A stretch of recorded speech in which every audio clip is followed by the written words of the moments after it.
Hello student, welcome to the class. आज हम पढ़ेंगे neurological disorder of the eye. आपका कंप्लीट हो गया है, आप मेरे प्रीवियस वीडियो में जाके चेक कर सकते हैं। अब हम स्टार्ट करेंगे न्यूरोलॉजिकल डिसऑर्डर। न्यूरोलॉजिकल डिसऑर्डर में सबसे पहला हमारा टॉपिक रहेगा आपका ग्लासगो-कोमा स्केल। ये सारी चीज मैं सिलेबस अकॉर्डिंग पढ़ा रही हूँ, आप सिलेबस जाके चेक कर सकते हैं। बीएससी नर्सिंग 4th सेमेस्टर का सब्जेक्ट जो है एडल्ट हेल्थ नर्सिंग, उसका मैं सारा सिलेबस कंप्लीट करवा रही हूँ एडल्ट हेल्थ नर्सिंग का। ठीक है, तो आप जाके मेरे प्रीवियस वीडियो में चेक कर लीजिएगा। आपको disorder of the ear, nose and throat and disorder of the eye complete हो चुका है। अब हम पढ़ते हैं न्यूरोलॉजिकल डिसऑर्डर। न्यूरोलॉजिकल डिसऑर्डर में है आपका ग्लासगो-कोमा स्केल। ग्लासगो-कोमा स्केल जो होता है ये एक न्यूरोलॉजिकल असेसमेंट होता है, ठीक है, जिसमें क्या करते हैं, पेशेंट का लेवल ऑफ कॉन्शियसनेस, मतलब वो कितना होश में है, उसको चेक करते हैं। किससे? ग्लासगो-कोमा स्केल से। अब हम देखते हैं इसका इंट्रोडक्शन क्या बोला है।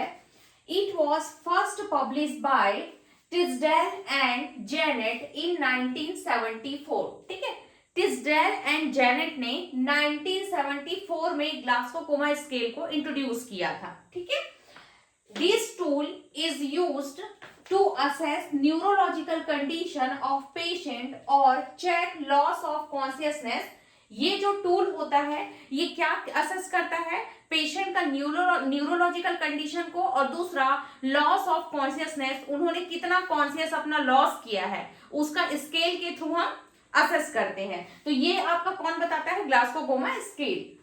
It score in range from 3 deep coma and 15 normal. ठीक है, इसका जो स्कोर रेंज होता है, जैसे होता है ना, हम लोग किसी भी चीज का कैसे कैटेगराइज करते हैं, जैसे 1 है तो वो फर्स्ट कहलाएगा, सेकंड में है तो वो सेकंड कहलाएगा, थर्ड कहलाएगा। ठीक है, तो जैसे कोई बोल सकते हो, जैसे खेल का कोई कंपटीशन हो रहा है, तो किसी भी खेल का कंपटीशन हो रहा है तो विनर होता है, उसे हम लोग फर्स्ट प्राइज देते हैं, जो सेकंड में आता है उसे हम सेकंड प्राइज देते हैं। तो सेम ऐसी लेवल ऑफ कॉन्शियसनेस, पेशेंट कितना कॉन्शियस है, ये चीज हम किसमें करेंगे? आपका नंबर में करेंगे। जैसे 3 to 15 नंबर हम देते हैं कि अगर किसी पेशेंट का रेंज में, अगर आप उसका 3 है तो वो डीप कोमा में जाएगा, और 15 है तो वो क्या हो जाएगा? नॉर्मल स्टेट में रहेगा।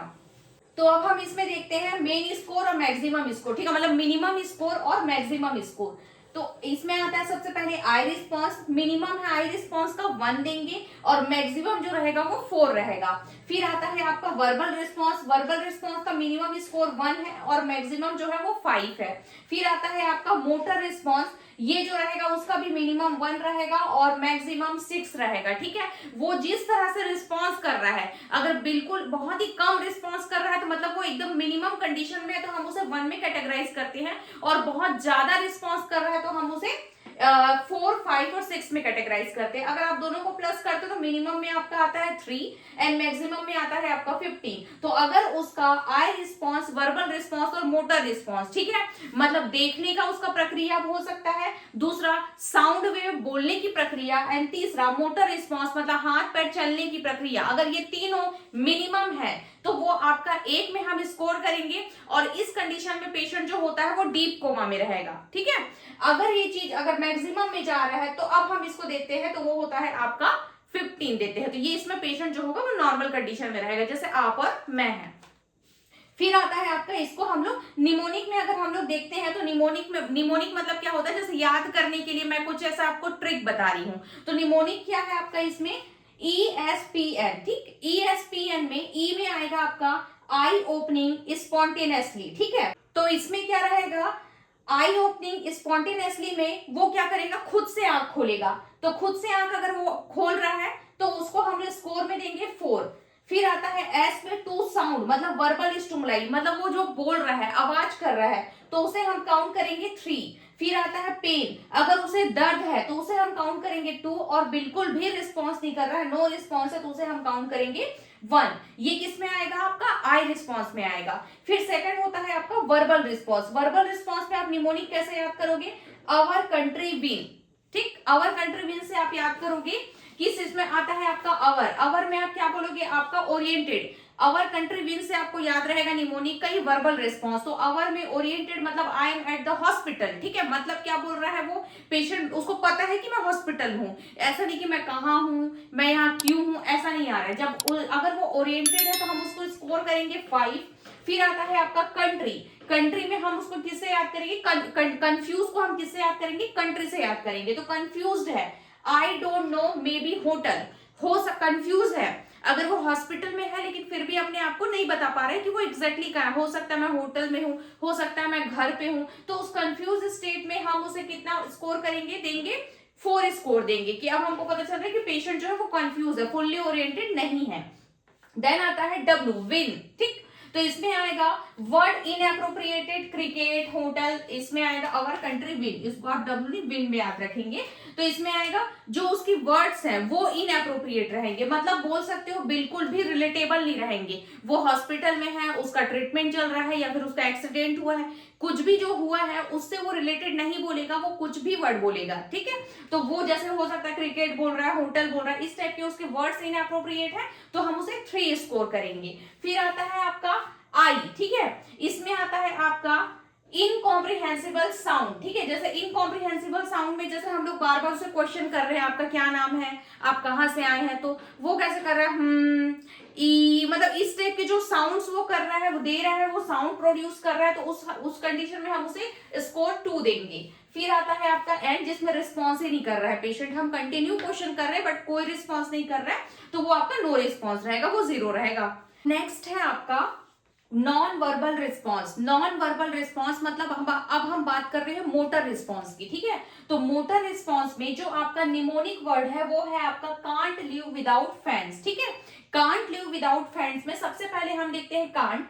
कांट में आएगा आपका ओबे कमांड्स। ओबे कमांड्स मतलब डॉक्टर जो भी कमांड्स दे रहा है उसे वो फॉलो कर रहा है, मतलब वो डॉक्टर की बात मान रहा है। तो अगर वो डॉक्टर की बात मान रहा है पेशेंट, तो हम उसे स्कोर करेंगे 6। फिर आता है आपका लीव, ठीक है। लीव में आएगा आपका लोकलाइज टू पेन, जो भी जिस भी एरिया पे उसको पेन हो रहा है वहां पे वो रिएक्ट कर रहा है, वो मुझे बता रहा है कि मुझे हाथ में पेन हो रहा है, मुझे पैर में पेन हो रहा है, दर्द हो रहा है, तो उस कंडीशन में हम उसे स्कोर करेंगे 5। फिर आता है आपका विदाउट। विदाउट में आएगा withdrawal to pain. Withdrawal to pain मतलब क्या होगा कि वो दर्द से अपना हाथ हटा ले रहा है, जिस भी एरिया पे उसे दर्द हो रहा है वहां से वो अपना हाथ तुरंत हटा ले रहा है, उस चीज को वो छोड़ने की कोशिश कर रहा है उस एरिया को, तो उस कंडीशन में हम उसे स्कोर देंगे 4। फिर आता है आपका एफ, फैंस में आएगा, एफ में आएगा आपका एबनॉर्मल फ्लेक्शन। एबनॉर्मल फ्लेक्शन मतलब क्या हो रहा है, उसकी जो बॉडी है वो क्या हो रही है, घुमावदार हो रही है, मतलब क्या हो रहा है, उसकी बॉडी जो है वो फोल्ड हो सकती है। फिर आता है आपका ए, एबनॉर्मल एक्सटेंशन। एबनॉर्मल एक्सटेंशन मतलब उसकी जो बॉडी है वो क्या हो सकती है, स्ट्रेच हो सकती है, ठीक है। तो उस कंडीशन में हम उसे कितना स्कोर देंगे, 2। हम एबनॉर्मल फ्लेक्शन में कितना स्कोर दे रहे हैं, 3। फिर आता है एन। एन में आएगा आपका नो रिस्पॉन्स, कोई भी रिस्पॉन्स नहीं हो रहा है, तो उस कंडीशन में हम उसे 1 देंगे या फिर 0 स्कोर देते हैं, ठीक है। वो पेशेंट की कंडीशन के अकॉर्डिंग है कि वो कितना डीप कोमा में चला गया है या फिर वो डेथ के कंडीशन में चला गया है, वो दोनों में आपका आ जाएगा आपका नो रिस्पॉन्स। क्लियर हुआ इतना? तो ये था आपका ग्लासको कोमा स्केल। ग्लासको कोमा स्केल जो होता है वो पेशेंट के लेवल ऑफ कॉन्शियसनेस को चेक करने के लिए एक टूल है जो बनाया गया है न्यूरोलॉजिकल असेसमेंट का, ठीक है। इसे हम स्कोर में डिवाइड करते हैं कि जिसमें जो पेशेंट होता है, अगर हम लोग उसे 3 नंबर पे हम दे रहे हैं तो वो डीप कोमा में रहता है, और अगर 15 नंबर पे है उसका स्कोर तो पेशेंट जो है वो नॉर्मल है।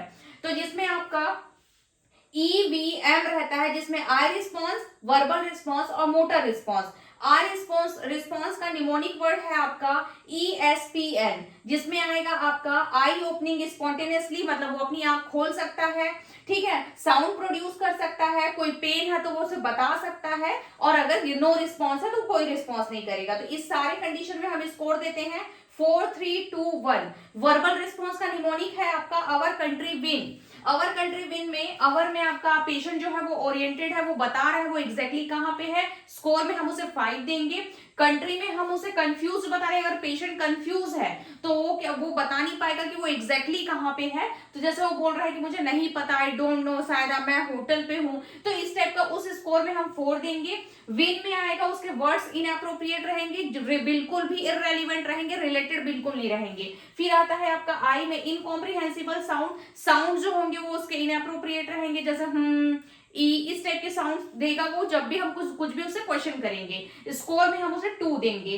फिर लास्ट है आपका नो रिस्पॉन्स, ये किस में आता है आपका वर्बल में। नॉन वर्बल मतलब आपका मोटर फंक्शन की बात हो रही है, ठीक है, मोटर रिस्पॉन्स की। इसका निमोनिक है आपका कांट लिव विदाउट फ्रेंड्स, ठीक है। तो इसमें कांट में आएगा ओबे कमांड, डॉक्टर की बात मान रहा है तो उसे हम 6 स्कोर कर देंगे। लिव में लोकलाइज टू पेन, ठीक है, लोकल एरिया पे पेन हो रहा है तो वो उसे बता रहा है कि मुझे इस एरिया पे पेन हो रहा है तो उसे हम लोग 5 स्कोर देंगे। विदाउट में withdrawal to pain, pain area को डिनाई करने का काम कर रहा है, छोड़ रहा है तो उसे हम लोग 4 स्कोर देंगे। फिर उसकी जो बॉडी है वो क्या हो रही है, एबनॉर्मल फ्लेक्शन मतलब बॉडी फोल्ड हो जा रही है तो उसे हम लोग 3 देंगे। And then a abnormal extension, body stretch हो रही है तो उसे हम लोग 2 स्कोर देंगे। एंड नो रिस्पॉन्स, कोई भी रिस्पॉन्स नहीं है तो हम पेशेंट को 1 स्कोर देंगे, ठीक है। अगर आपको इसमें कोई भी डाउट होता है तो आप मुझे कमेंट बॉक्स में पूछ सकते हैं। अगर आपको इसका नोट्स चाहिए तो आप मुझे कमेंट करिएगा, मैं आपको पीडीएफ लिंक सेंड कर दूंगी। और आप मेरे चैनल को अगर अभी तक सब्सक्राइब नहीं किए हो तो लाइक कर लो, सब्सक्राइब कर लो और बेल आइकन पर क्लिक कर लो, जिससे जब भी मैं न्यू वीडियो अपलोड करूं आपको नोटिफिकेशन आ जाए। ओके, न्यूरोलॉजिकल डिसऑर्डर का नेक्स्ट टॉपिक मैं नेक्स्ट वीडियो में अपलोड करूंगी, तो बने रहिए मेरे चैनल पे। Thank you.